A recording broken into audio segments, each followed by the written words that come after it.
Kanthi menika dumateng idalang masnya Bayi Karno Pangkawit wonten keparipun hanampi salah satu ngaling tokoh ringgit saking panjenengan dalem Kanjeng Gusti Pangeran Haryo Bugerbiha.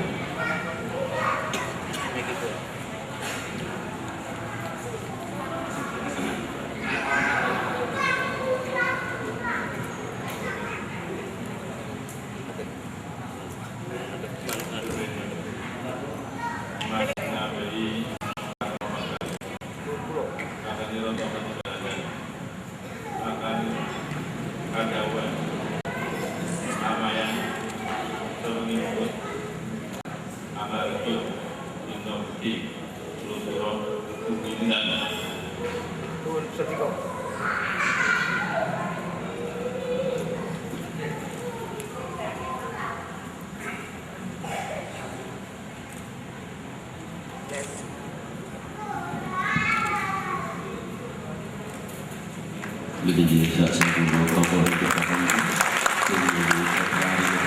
sekali nafas kepada kabupaten Moro Sutrisno Budoyo wonten nyebaripun pamirsani gelaring Budo Jawi ing dalu menika Jawa Barat.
Johrata pitunanipun dika ingkang kaeka adi dosa purwa eka sawijining diwinuhi dosa sepuluh purwa wiwitan sanadyan kathah titahing bata ingkang sinangga pertiwi kasengane ngakasa yekti kathah nyasangyan gono laras kang datang ati ingkang jumring negari Ngastina Gajah Uyo liman penawi marma wirastan Gajah Uyo reti yasane sang Gajah Uyo yuni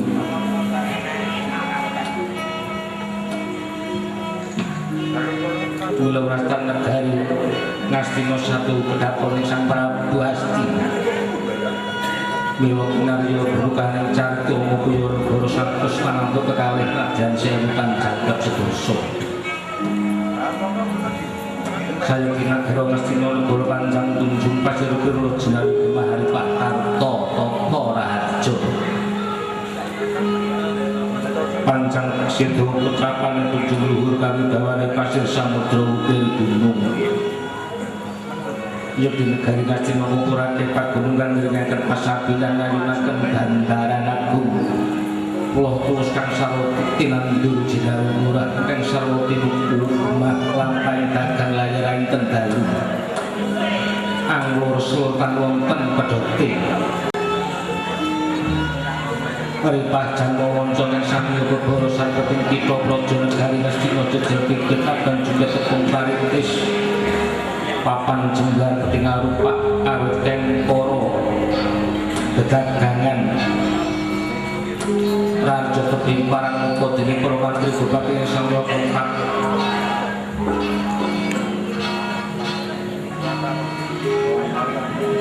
kau tamane omah sumurit rasane sang Sri Rata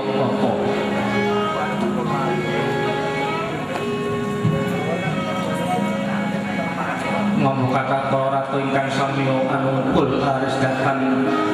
sarana gumepuk impan mung kampulan pambekan sang Sri Narawati amila nagari Ngastina kena denarane negara Padang-Nagari Padang Jakate dhuwur tuku syatoh kuncarane boten namung tanah Jawi Kewala sanajan tanah sabrang kathah ing samya Sumawita kedatan ginepaking Bantayuda mumpuk kayu mumpuk koyaning kautaman apa kakinarya tandha ing dina mangsa kala kathah dalem asung bul penting lor panang yang pengen copeni guru bakal guru dadi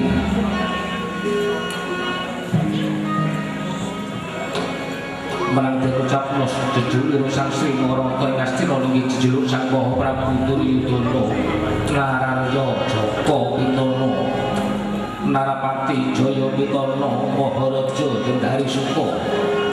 Sri Bupati Kurupati ya Prabu Suyudana mula jejuluk Prabu Duryudana tuhu dadi makutane prajurit Nararya Jaka Pitana wiwit jejaka dipira karmana ulah ujo Narpati Jaya Pitana Ratu Rasa ing pamuja Maharaja Gendari Suka remajaning sang Dewi Gendari Sri Bupati Kurupati Angratoni dalah darah Kuru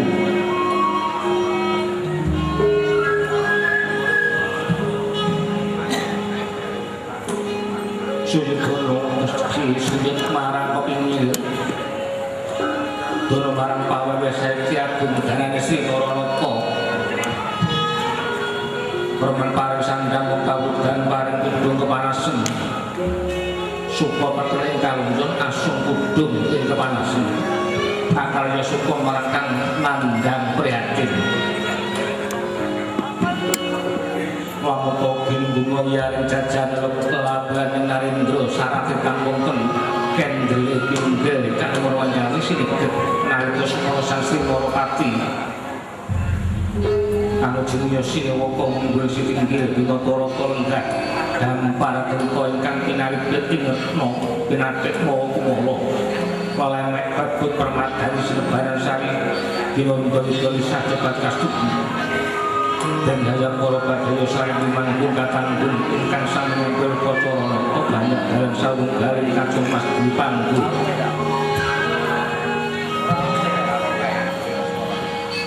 kinyebutan lareng manjuro kanan kiring Mas gandane sang Sri Narana dumugi panguraan jawira sideng permana Datang sabawane walakali sing gedung datan upasan delono datan lumampah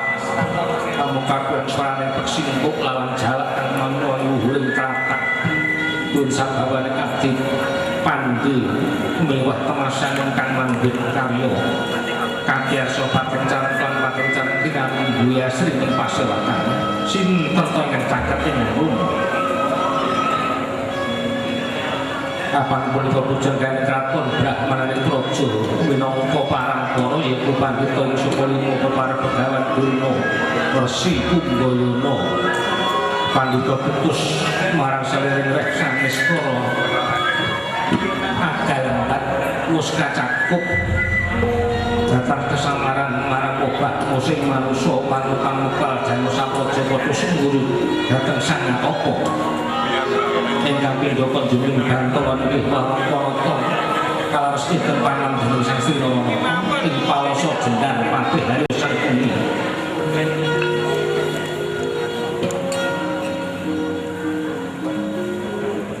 sebane raja ngajeng gomangku berpepeh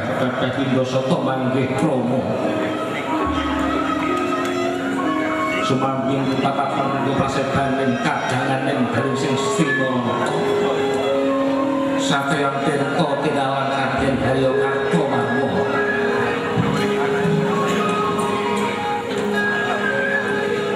Pangeran Pati Miras Pangerti Sastra Kurta marang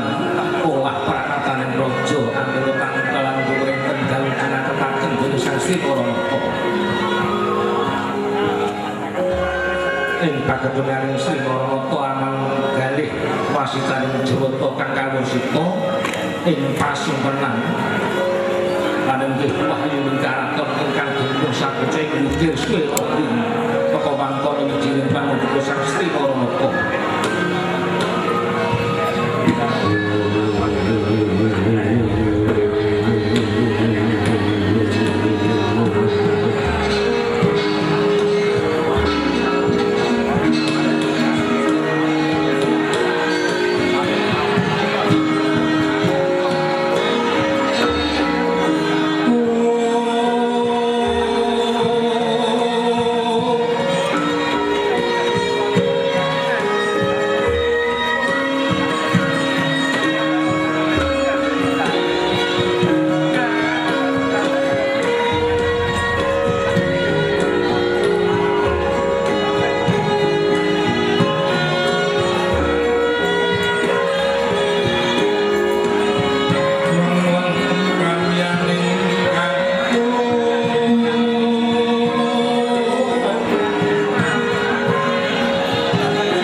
Punapi boya kados kuping penggalih jenengan kula piji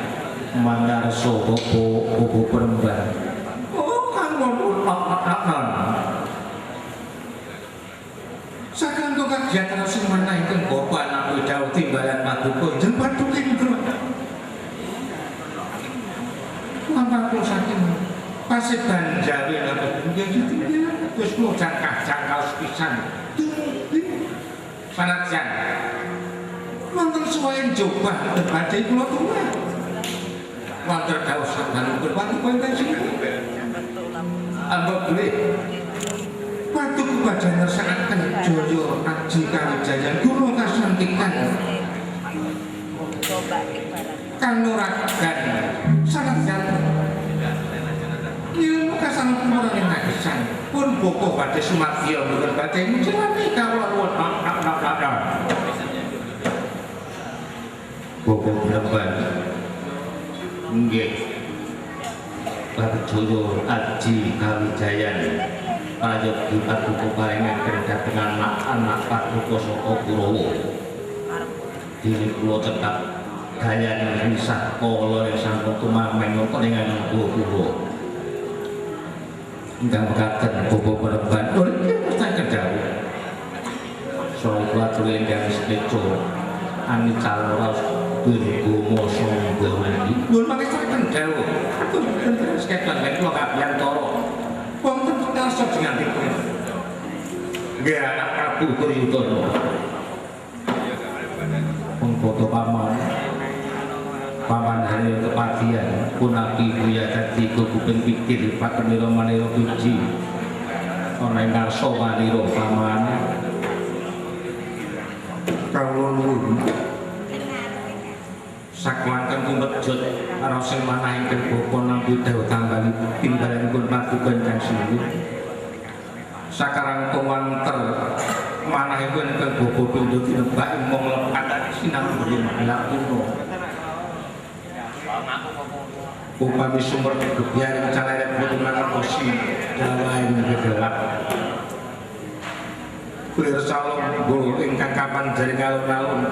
kati itu samirono monggo umedjet kumintir sing panah nanging sarengipun bapa ngadiyanto ing arsana pasrah raos sing manah kawula nuwun pokok Paman Haryopo pidane nalika ana njaba banget garepi rasa kuwatir nanging bareng ning ngarsa manira pekenira Paman Darpi ati maras kawula nuwun pokok ambil kata margi ngrumaosi jadi ingat dia akan paduka yang sambun gesang kula ingkang renten daluan bungan dan dosa pecah dosa sakit muhung paduka ingkang manangani dono dhateng ingkang abu tembung atadah wartono kinurep mangaban kapan dukus monggo jojo katigasos monggo jonggo Paman Haryo nggih munduran tewenan dan dikuso dini pekenira ngaturake pati pariprasani sagala-gala macam ora bakal ulu mongso marang gogo Paman kang mangkono polisi agung parimato manira marang Junsura marang malah pekenira manira piji mengarso palan ayo katentu ngampani ganjaran prayoga busana kang prayoga sesotya yang sanjata kang ampuh kaya ora bakal pisan-pisan bebasan atuk lintang sinawat halang kayu pameh kenal cepak lupute Paman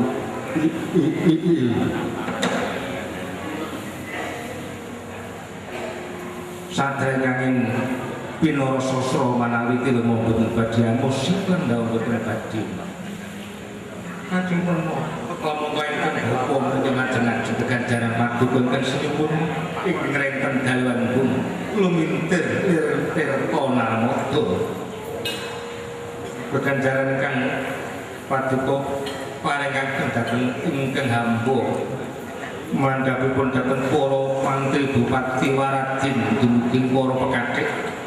renten daluan lurus-lurus boten wonten kendhipun amarga ingkang bapa panjenengan berdamelan kang awas sepuluh pakasak merangsang inggil gayo ingkang tebih ampun ingkang sakit nadyan dumugi ning delahan badhe kula dumugi kawula nuwun lok Paman Haryo nggih banget panarimo manira pekenira ngaturake sih setyanira marang praja Kampung Bayi kaya ora ana jajan kang mengkang saking tetekeman wis padha sae sumuyut marang praja Ngastina kabeh kawula nuwun linggih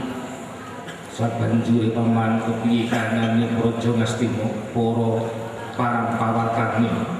para wadyabala para sengkana yang para kawula ing pradesan apa padha nandhang karaharjan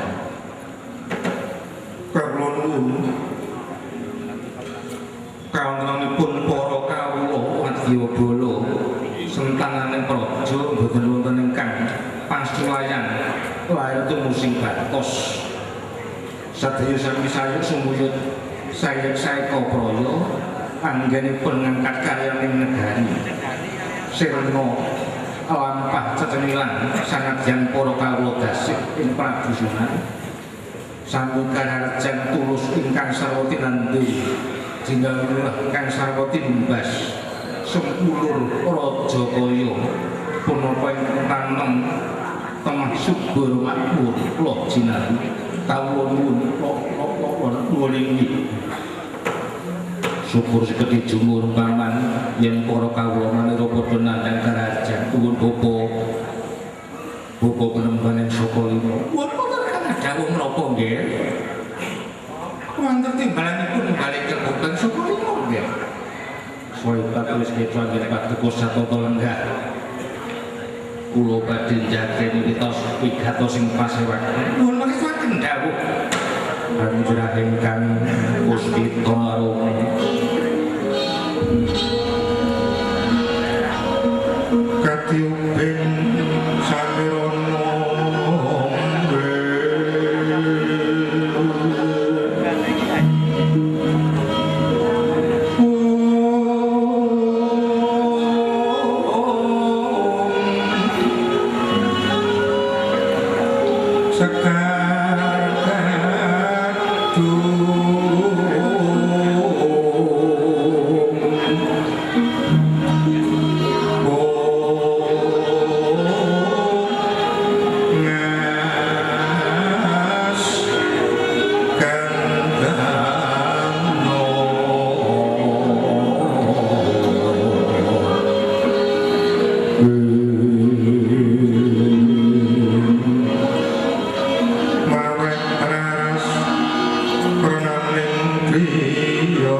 manggito popo penembanan sokolimu anjaganjen kula legasini popo milanipun jengan 30 biji marak manarso boten sanes ingkang lorong padami wasitaning Jawata ingkang kawursita salebeting pasukenan dene kalenggan menika mangke Jawata badhe ngandhapaken kanugrahan wahyu karaton ujaring wasita dumunung wonten bocah ing gunung Suwela Giri ing kutha Rugu ing mriku wonten pandhita kalih aning Jawata ingkang peparab Begawan Kesala siji ingkang nedya peparab ambabaraken pepatening Prabu Ramadewa ing ngene warsitan Jawata paring dawuh para Narendra Senopati miwah para satriya ingkang saged nampi wedhare pepaten wau ing tembe saged nuraken darah Ratu Pakunetra. Oleh kentos manunggal manor dunang tungkul salah dadi wana dadian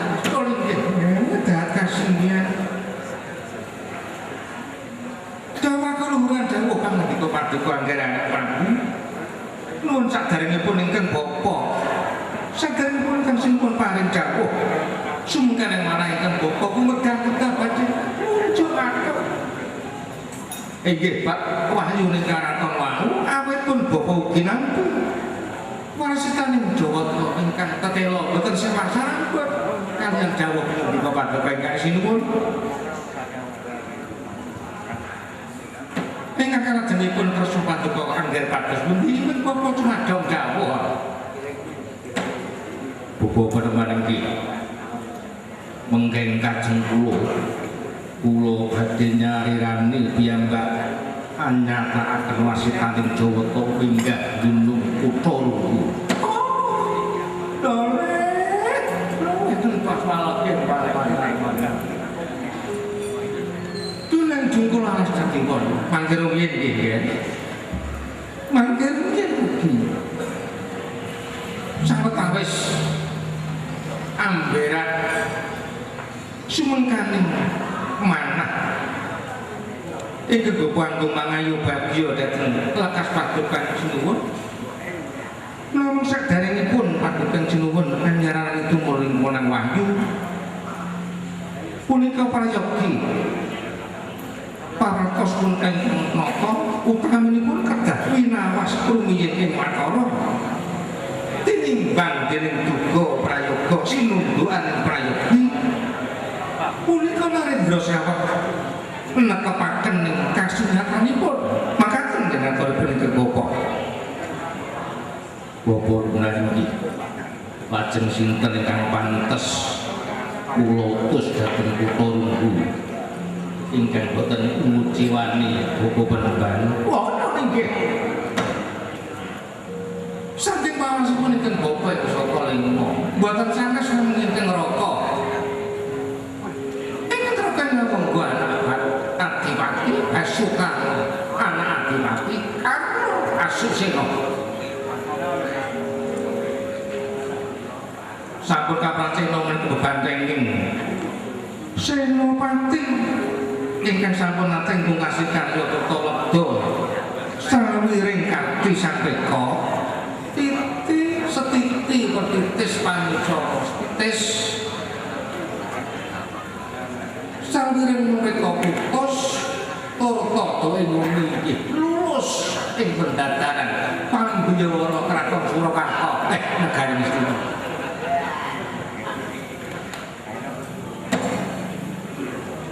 Menawi untuk kapalaning bebaya sampun badhe mboten badhe nguciwani sinuwun mekaten atur nuwun bapa kawula leres atur jenengan tiga popo mengkoto paman Haryo Kepatihan nuwun peningkang dawuh sinuwun pareng nimbalingken bobek kepatusan Baja loro kaliyan Ponjobo Kakang Bupati Ngawungko manira timbal marak manas kawula ngestaken dawuh Kanjrah ingkang Bustitara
anak adipati kula tampi amawah ana bagya mulya dados mencocok sakit bocah sedheripun ingkang bapa mugi katuwa nuwun nggih Pak kula tampi dados dijimat maripun wonten gatos ingkang punapi dene paman kemarangan nyaket anggen kula marak sibuk lho niki anggen amatedakaken dawuh timbalanipun Ripatu kengkang sinuwun Prabu mangarsa. Oh mekaten. Niki dateng sendika niku wonten dawuh Paman. Boro, bocah monggo. Kabaten lapitku kenekno wedhungku. Aku gak sowan marang sitikil. Lho. Wah kono to wau. Inggih sangat dipati karo marang sitinggil. Kekanten asta. Marang patih Haryo Sempuni Pino Mandro Pindo Peksi Kinekloan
jajar marang Sri Rama laju sinar-sinaran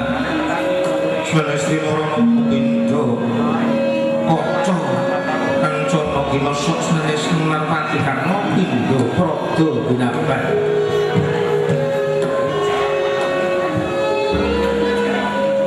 ing cepa ayang-ayang waradaya utawa jatine atimbalan kursi tinggi Pak Mangkon wijilan pangandika Sang Silaka Prabu Duryudana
wonten sangetipun kaya wasitaning Jawata dalemaken ini Jawata badhe ngandhakaken wahyu karakon ingkang dumunung puncak ing gunung Kutara ingkang katen Moko Prabu Ngawungga kula suwun ajeng ajeng ingkang elan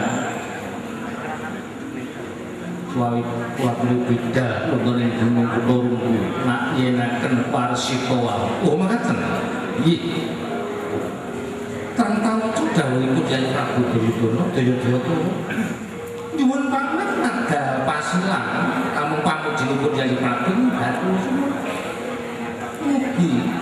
anyembuh lebda ingkang nggih Jengkar Pati Pokok Prabu Ngawungga kula kanteni Paman Patih Hasem Arya Sengkulisma Nagara Kadang Kurawa nggih ngestakaken dawuh Bapak Pribadi kula nyuwun ban pangestu budal dhateng ing Gunung Kutara wonten nggih sak pengker padoken kagem sekali muji tingkir raharjane lapak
Sang Padu Kendro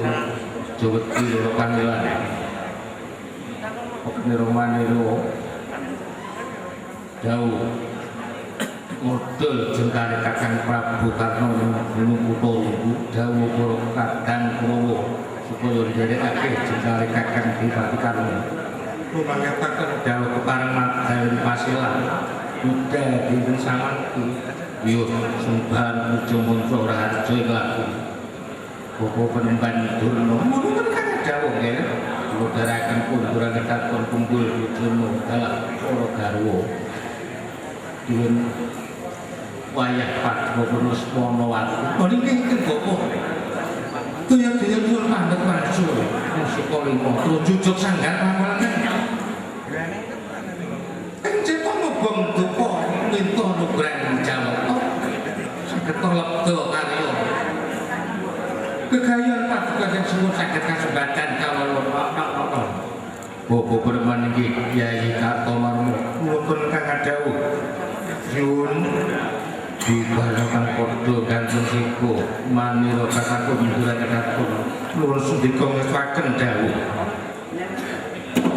kaya kemotong suka sabdo pangadikan Sri Moroni sabdo pangadikoratu bakal bisola panyaya gancang seto ting kesantoyo kesmo sang seliro diukur bimburan jatuh diukur korban jadi barakan kang ngambil pocoro noko pun guru sang stilo noko binayang karet piak narso sang keping dulu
tindak mancan lopolin dan raka sing pirariya gajah kuling prapta sangajeng gapulo ora kelaro pantes sinarata yen pinuju Cinewaka ngagem busana jejang mas kungsung tiga leno ting kuwala kinanjengan garudung mungkur pangkale sinangga prabu sumping sarung brata kegebang Sulaiman dengan retno penakek kumo sang-sangan bandura ulur naga karangan dewa minas tetani Wabau menika napa mangsa kencana sinire asik kepingga kencana winangun calon pringan sinangga gelang kono kinursa Manggara sembilan sumakir marang kolak